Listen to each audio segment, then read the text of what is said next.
One of the nice things about being an actor for a long time is you've felt failure so many times, and you've felt rejection so many times, and you've felt uncertainty so many times that they're comfortable for you. You don't will them, you don't invite them, but if you're there, you don't push them away. And if you don't push them away, sometimes they can take you to very interesting places that you couldn't go to if you were feeling happy and appreciated. So it's always nice to be a little in conflict, because if you get too self-satisfied, then you kind of die, I think. Filmmaker Magazine presents Back to One with Peter Rinaldi. Willem Dafoe is an actor. He sat down with me in New York City to talk about the work. I've read somewhere that you said about preparation. Yes, I do my preparation, but I like to leave it loose so that I can experience things on the set. I think that's true, but it's a little bit like, you can't wait. I've said it before, but I think it's really true. It's like action breeds inspiration. Inspiration doesn't breed action. You can't wait. So you should have some stuff up your sleeve. You should prepare something, whatever makes you have contact. And then once you get there, if it doesn't make any sense, get rid of it. Maybe that's the preparation. Maybe that's the preparation, preparing for something that you'll never end up doing. But it's still a preparation. It may make room for you to be in that place. Whatever gets you in the room and gets you confident and gets you engaged. That's why with every project, the preparation is different, because you have a different sense of what you need. Yeah. Like sometimes you feel like you don't have to do a lot of preparation because something about it, you feel ready. Other times you have to do a lot to orient you and give you the authority to do the pretending, right? And that's always interesting, because the first thing you try to figure out is you look around and you say, what are we doing here? Where do I fit into it? And where do we maybe want to try to take it? Those are the questions. And all of those, the answers to all those questions impact on how you prepare. So preparation's always different. Sometimes you don't need any, sometimes you need a lot. How would you describe your relationship to the text? It depends. I prefer, the best parts of film normally don't have to do with text, because text is very tied to, I guess the word is dramaturgy, or it's tied to literature. It's normally tied to psychology. It's the recognizable scene part, and those aren't my favorite parts of movies. Yeah. It's the stuff around and between and inside the scene that I like, not the scene itself often. It's like when you read a script that's really great, sometimes it's very good to enjoy executing something that's already been articulated very well. But when a script is very strong, sometimes it's like exists beautifully as a piece of literature, but when you try to put it on its feet, it resists and doesn't live. It becomes like a, you're propping up a piece of literature. And I imagine that it's hard to find your way in then. You got to get comfortable with it. You got to make it your language. And sometimes there's certain conventions you use. Sometimes you go towards accent. Sometimes you go to a certain placement in your voice. Not as ideas, but as a way to feel comfortable with it. Mm-hmm. Like I'm always struck that in different languages, not that I speak a lot of different languages, I speak Italian, but like having to speak a little bit of French or something, for you to feel comfortable with it or connect with it, sometimes your voice goes a different place than you speak in English. Yeah. You've got to find those things. It's all about being in a position where you're receptive and engaged, and you're doing for something outside of you. It comes from you, it's colored by you, but you don't have to access yourself. I mean, you're naturally accessing yourself just by the fact that you're connected to the action. But I like doing things very directly and then seeing what happens. Not putting a spin on them or not coloring them. People talk a lot about choices, but I often find that actors that brag about making bold choices, they're usually the same actors that indicate a lot. Yes. Because they've got an idea and they want to express it. I don't think that's the actor's place. The actor's place can be a collaborator, but above all, they're the doer and they're the person that stuff happens to. Another actor might have entered into the character of Van Gogh through the psychosis. You guys entered in through the painting. Right.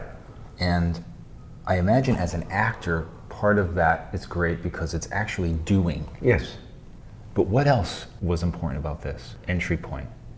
Well, it was practical. It's like if you play a trapeze artist, you better get good at the trapeze, because I was painting a lot in the movie.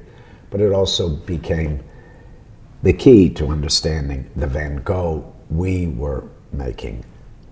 And it also, once I was involved in the practice of painting, the things that he wrote in his letters and some of the text that is borrowed from his letters, and also even the invented, the text that was invented, not from the letters, it gave you a relationship to it, because he reflects a lot on his painting. So I needed that practice to be in that place where I understood the pleasures and pitfalls. This is another mythological character that's been developed, this Van Gogh, who, Right. you know, just like Jesus, like we it's hard to imagine the man, you know? It's become that way with Van Gogh. Playing Jesus, did you learn anything that you applied to this, just about avoiding the myth? Well, I think when you're playing Jesus, you know, you take all the stuff of Jesus. Well, for Jesus, I had to cleanse myself of any expectations. And I suppose I had to do a similar thing with Van Gogh. I thought I knew a lot about Van Gogh, but I didn't know so much about him. But I guess, and this is quite conventional wisdom, but you know, to play Jesus or to play Van Gogh, I'm not playing the Jesus, I'm playing our Jesus. I'm not playing the Van Gogh, I'm playing our Van Gogh, because that's the only Van Gogh we can make. And Julian being a painter, you know, I was also, Julian was in the mix. We all kind of became the same person. Mm-hmm. Is it hard painting when there's a painter over your shoulder? Yes, of course. He's the maestro, I'm the student. But still, he taught me enough things that when I'm painting, I was engaged with it enough that I could sometimes relax and just lose myself in the painting. But of course, I wanted to do, you know, he would like to probably play Van Gogh. Right. But he's got to watch. He's got to stand outside. He's got to frame it. Yeah. He's in a different position. Yeah. So he takes me to be his creature, his agent, his person that does the doing. And I love that relationship with the director. It's like I love when a director has a vision. It may not be my vision, but I go towards it. I go towards it and I make it mine. And then that's where things kick in. That's when you know, you start to learn something. That's when the stake becomes personal. You can do more for another person than you can do for yourself, because if you do things according to your agenda and your instincts and your intelligence and your tastes, I think you're limited. But if you do it for someone else, I think it's almost unlimited about what you can do. Right, right. And this is a quote from you that's right with what you're saying, and I was going to ask you, and I think you're answering it. I'm very attracted to strong directors. To take someone else's vision and try to inhabit it is what I like to do. It frees you. Yeah. And like somebody might think like, how is that freeing? But I think you just hit on it. I could think that's not freeing, being a part of somebody else's vision. Right, right. Yeah, no, it takes away, you aren't prejudiced by your habits and your set of judgments, because you put those on the side, because it's not you. You're doing it for someone else. Yeah. There's some sort of parallel with love, I think. When people first fall in love, they're so generous with the other person that they forget themselves, because they're so enamored of them that they're so open and they're so free, and they would make any kind of sacrifice and do superhuman things for this other person. Right. Until it settles down. Right. And then they start to decide, get into that, I get this and you get this, and if I do this, I get this, and if you do that, you get that. Get into this transactional relationship. Right. Well, it's really about trust, and it's really about, what do you call it? When you give up, you're surrendering to something else. Right. And I think that's often the key to finding things that you don't know, to come into contact with the mystery of things. And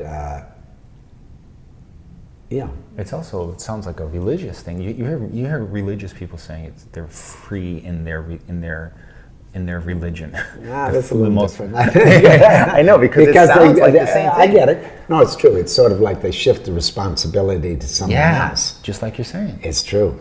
Damn, I never thought of that. Yeah, because it sounds like the opposite. I'm not down with monotheistic religion. Right. But but you're absolutely right. Yeah. I think that's part of it. It's a little bit like that. Yeah. But you got to remember, that's interesting. But it could become perverted, because when I said it, you just immediately thought of the perversion of it. Yeah.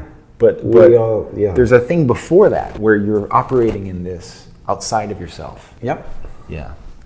I mean, I want some nuts and bolts answers from you about things real quick. Like, do you need rehearsal? Like, are you an actor? Depends on the project. So when don't you need rehearsal? When I know when there's a clear action to do, and I know how to do it. You need rehearsal if you have to practice an action to get a certain kind of grace and get a certain kind of practical dexterity with it. Just so that you can, the action can take you someplace. I mean, it's practical. It's practical. So you need, rehearsal also, it depends, because sometimes you have to do rehearsal to find out what the scene is. The director uses it to find out what the scene is, and then you inhabit it. Some other things, you don't have to find out what the scene is, and you're loose, and you just let it roll. But I like rehearsal. Rehearsal can't hurt you. This idea that it'll dull you or it'll routinize you. I think I've been in the theater too long I know how to take a score and try to play it differently each time. It shouldn't deaden you. It should free up part of your mind that makes choices and has to worry about what happens next or where to take things, and gives you more energy and concentration to actually do the action with some sort of grace and some sort of intensity. Like, what's your process for resetting if something throws you off, or if you're opposite somebody who's not connected, or you're playing to nobody or something, and you're just having to regroup and reconnect? Do you have a go-to thing after all this time you've been working? Like, do you have something that works for you? The only thing that comes to mind is the breath. The breath. Breath work. Is that what you mean? What do you mean, breath. breath? You remember your breath. basically Go back to the breath. Kind of a small, short meditation. Yeah, no, and you got to go back to your breath if you know, because the breath will lead you someplace. It brings you into the present. That's what you basically mean. Yeah, I guess so. Yeah. Today in the New York Times, they said that you have one of cinema's great faces. And that sounds wonderful. Right before that, though, they said, Dafoe, with his surprising, sometimes terrifying mouth, and with his skull visible beneath skin as tightly stretched as canvas. Yeah, that's good, Ryan. But when you read something like that, are you just like, yes, it worked, my tool worked, yeah, or are it's you not my are you tool. sensitive about your face? No, when I hear that, I like it because I know who wrote that, and Yeah. she writes beautifully. And I don't read press, but someone stuck that press under my nose, and she wrote a very well-written, beautiful, thoughtful review. Yeah. Manolo Dargis, by the way. Yeah. But my face, the big thing is, you know, sometimes people, and they're usually, you know, it's along the same lines as how do you remember all those lines, you know? Sometimes I'll run into someone at an airport bathroom that'll say something like, hey, I saw you in this movie, and you do the coolest expressions, or you really know how to, you know, do things with your face. I don't think about my face. Yeah. But I think one thing is true, and this is even true in life. I've got a certain kind of transparency that I am aware of. If anything, the only awareness of my face is sometimes it can be too extreme. It's too transparent. Like when I get upset or when I rage or something, it goes into a mask that's terrifying. I don't make that. That's my body. I'm aware of it in that respect. So sometimes if I'm doing something and struggling, I'm aware of relaxing my face so I don't have such a frightening face. But I don't think about my face. Because I trust, you know, I trust the wisdom of the body, the face being part of the body. If my mind's put in the right place, then it'll do what it'll do. Yeah. I don't have to, you know, if I feel some tension that is blocking me, yeah, then I'm aware of it. If my brow is forever furrowed, I know I don't want that. So maybe I am a little aware of it, but I'm not aware of projecting things with my face or giving a sad look or a mean look or a hard look. You know, my face has nice planes on it, that sort of thing. I like my face just fine. I like my body just fine. You know, it's all I got, and it served me well, and it does express itself. And if I get out of the way, it expresses itself very well. So it's all about getting out of the way. What I've learned from actors talking to them is one of the things is that most of them have this grateful/worried place they're in. They're grateful that they're working. They're worried that this is their last job. Sure. And I think if this was your last job, you're probably going to be okay. You're probably going to live, you're going to pay your rent, and you're going to eat, and your family's going to eat. But there was a time when maybe that wasn't true. Maybe that you were in this grateful, worried place. What do you have to say to actors that are in that space right now? I don't remember that because I was usually so overwhelmed by just doing what I was doing that I couldn't think about the future. So you One never of had one of the secrets to the Wooster Group was for many, many years when we were making theater pieces, they still exist. They go on it's a very different company, but very healthily. You know, we approached every piece like it was our last.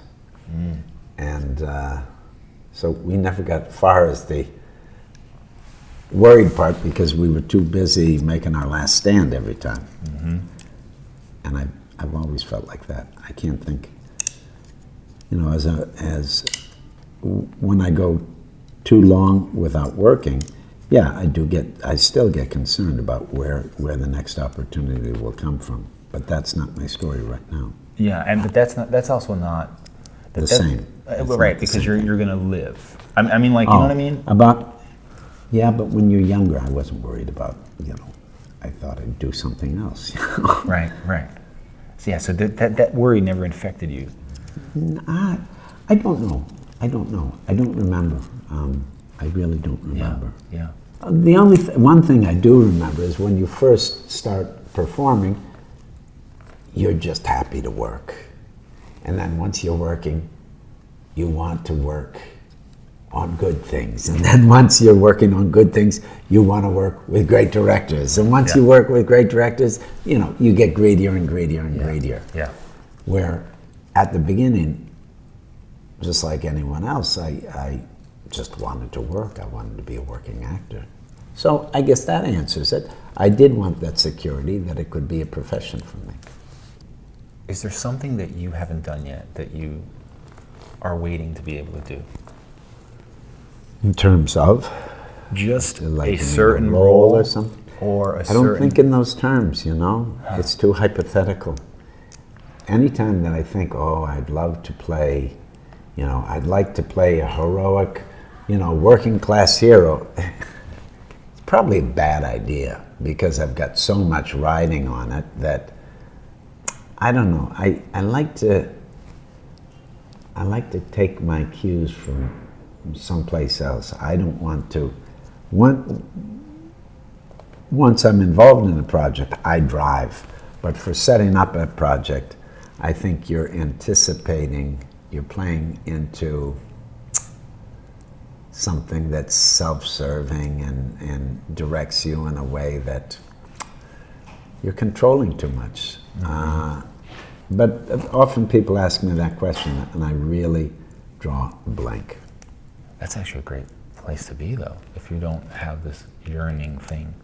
No, I've got yearning. I've got yearning to do many things. But all I can say is I always feel like I got my hands full with what I'm doing. Yeah. And talk to me on a time where I'm totally out of favor and I don't have any work and I'm doubting myself and nobody talks to me, and then I'll give you some good answers. But right now, I'm feeling too full right now to ruminate on such a thing. Right. But you think that desperation moment something will rise in you that will, our yearning? I think it does. I think it does. Yeah. You know, it's like with pain. Just when you think you can't stand it, it changes. Yeah. So, if you've been in that place so many times and you get used to that place, then somehow, intuitively, you don't panic. So I think one of the nice things about being an actor for a long time is you've felt failure so many times, and you've felt rejection so many times, and you've felt uncertainty so many times that they're comfortable for you. You don't will them, you don't invite them, but if you're there, you don't push them away. And if you don't push them away, sometimes they can take you to very interesting places that you couldn't go to if you were feeling happy and appreciated. That's why somehow I think actors always have to battle a kind of corruption, a corruption about, you know, their sense of self. So it's always nice to be a little off balance, a little in conflict. Because if you get too self-satisfied, then you kind of die, I think. Willem Dafoe, thank you. Sure. I appreciate this. Sure. Back to One is a production of Filmmaker Magazine, which is a publication of IFP, the Independent Filmmaker Project. It's produced by Spencer Ring. Listen to back episodes of this podcast at filmmakermagazine.com or wherever you get your podcasts.